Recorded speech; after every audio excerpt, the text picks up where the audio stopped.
Le moment est venu pour une diplomatie qui apporte une sécurité collective à l'Europe, à l'Ukraine et à la Russie. Il ne devrait guère y avoir de doute sur la manière d'établir une paix durable en Ukraine. En avril 2022, la Russie et l'Ukraine étaient sur le point de signer un accord de paix à Istanbul, avec le gouvernement turc agissant comme médiateur.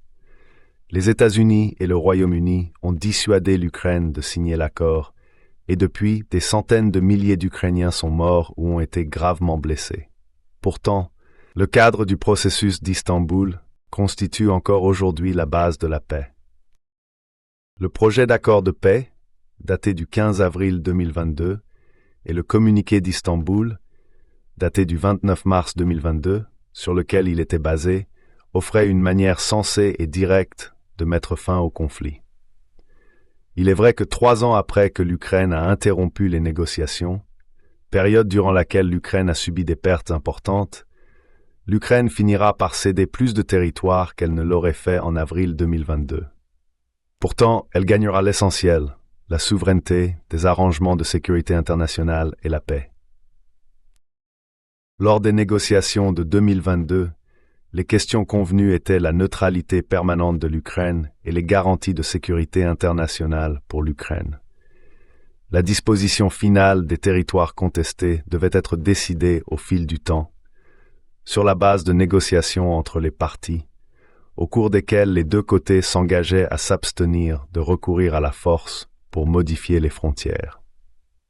Compte tenu des réalités actuelles, l'Ukraine cédera la Crimée et des parties du sud et de l'est de l'Ukraine, reflétant les résultats des champs de bataille des 3 dernières années. Un tel accord peut être signé presque immédiatement, et il est en fait probable qu'il soit signé dans les mois à venir. Comme les États-Unis ne vont plus financer la guerre dans laquelle l'Ukraine subirait encore plus de pertes humaines, de destruction et de pertes de territoire, Zelensky reconnaît qu'il est temps de négocier. Dans son discours au Congrès, le président Donald Trump a cité Zelensky en disant que l'Ukraine est prête à venir à la table des négociations dès que possible pour approcher une paix durable. Les questions en suspens en avril 2022 concernaient les détails des garanties de sécurité pour l'Ukraine et les frontières révisées de l'Ukraine et de la Russie. La principale question concernant les garanties impliquait le rôle de la Russie en tant que co-garant de l'accord. L'Ukraine insistait pour que les co-garants occidentaux puissent agir avec ou sans l'assentiment de la Russie, afin de ne pas donner à la Russie un droit de veto sur la sécurité de l'Ukraine. La Russie cherchait à éviter une situation où l'Ukraine et ses co-garants occidentaux manipuleraient l'accord pour justifier un recours renouvelé à la force contre la Russie.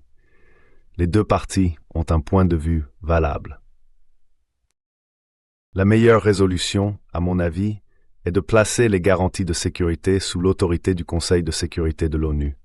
Cela signifie que les États-Unis, la Chine, la Russie, le Royaume-Uni et la France seraient tous co-garants avec le reste du Conseil de sécurité de l'ONU.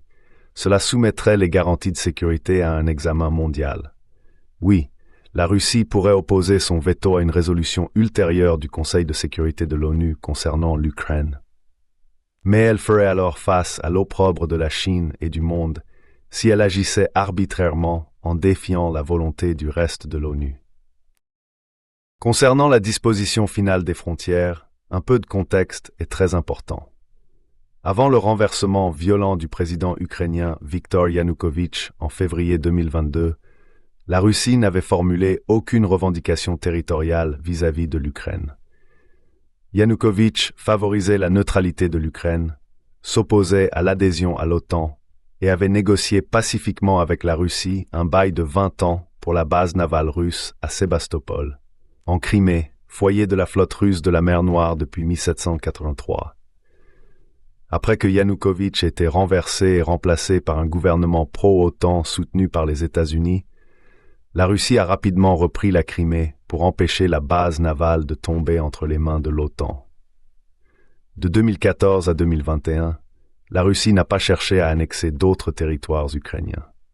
La Russie a appelé à l'autonomie politique des régions russophones de l'est de l'Ukraine, Donetsk et Louhansk, qui se sont séparées de Kiev immédiatement après le renversement de Yanukovych. L'accord de Minsk II devait mettre en œuvre l'autonomie. Le cadre de Minsk s'inspirait en partie de l'autonomie de la région ethnique allemande du Tyrol du Sud en Italie. La chancelière allemande Angela Merkel connaissait l'expérience du Tyrol du Sud et la considérait comme un précédent pour une autonomie similaire dans le Donbass.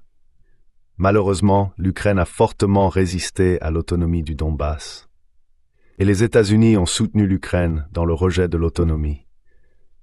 L'Allemagne et la France, qui étaient ostensiblement garantes de Minsk II, sont restées silencieuses alors que l'accord était écarté par l'Ukraine et les États-Unis. Après 6 années durant lesquelles Minsk II n'a pas été mis en œuvre, pendant lesquelles l'armée ukrainienne armée par les États-Unis a continué de bombarder le Donbass dans le but de soumettre et de récupérer les provinces séparatistes, la Russie a reconnu Donetsk et Louhansk comme États indépendants le 21 février 2022. Le statut de Donetsk et Louhansk dans le processus d'Istanbul devait encore être finalisé. Peut-être qu'un retour à Minsk II et sa mise en œuvre réelle par l'Ukraine, reconnaissant l'autonomie des 2 régions dans la constitution ukrainienne, aurait pu être finalement convenu. Lorsque l'Ukraine a quitté la table des négociations, hélas, la question était sans objet. Quelques mois plus tard, le 30 septembre 2022, la Russie a annexé les 2 oblasts ainsi que 2 autres, Kherson et Zaporizhia. La triste leçon est celle-ci. La perte de territoire de l'Ukraine aurait été entièrement évitée sans le coup d'État violent qui a renversé Yanukovych et amené un régime soutenu par les États-Unis, désireux d'adhérer à l'OTAN. La perte de territoire dans l'est de l'Ukraine aurait pu être évitée si les États-Unis avaient poussé l'Ukraine à mettre en œuvre l'accord de Minsk II, soutenu par le Conseil de sécurité de l'ONU. La perte de territoire dans l'est de l'Ukraine aurait probablement pu être évitée aussi tard qu'en avril 2022 dans le cadre du processus d'Istanbul, mais les États-Unis ont bloqué l'accord de paix. Maintenant, après 11 ans de guerre depuis le renversement de Yanukovych et en raison des pertes de l'Ukraine sur le champ de bataille, l'Ukraine cédera la Crimée et d'autres territoires de l'Est et du Sud de l'Ukraine lors des négociations à venir. L'Europe a d'autres intérêts qu'elle devrait négocier avec la Russie, notamment la sécurité pour les États baltes et pour les arrangements de sécurité euro-russes de manière plus générale. Les États baltes se sentent très vulnérables face à la Russie, ce qui est compréhensible compte tenu de leur histoire, mais ils aggravent également gravement et inutilement leur vulnérabilité par une série de mesures répressives prises contre leurs citoyens russes ethniques, y compris des mesures pour réprimer l'utilisation de la langue russe et des mesures pour couper les liens de leurs citoyens avec l'Église orthodoxe russe. Les dirigeants des États baltes s'engagent également de manière provocante dans une rhétorique russophobe remarquable. Les Russes ethniques représentent environ 25% de la population en Estonie et en Lettonie et environ 5% en Lituanie. La sécurité des États baltes devrait être assurée par des mesures renforçant la sécurité prises des 2 côtés, y compris le respect des droits des minorités et des populations russes ethniques, et en s'abstenant de toute rhétorique virulente. Le moment est venu pour une diplomatie qui apporte une sécurité collective à l'Europe, à l'Ukraine et à la Russie. L'Europe devrait entamer des pourparlers directs avec la Russie et inciter la Russie et l'Ukraine à signer un accord de paix basé sur le communiqué d'Istanbul du 29 mars et le projet d'accord de paix du 15 avril 2022. La paix en Ukraine devrait être suivie par la création d'un nouveau système de sécurité collective pour toute l'Europe, s'étendant de la Grande-Bretagne à l'Oural et même au-delà.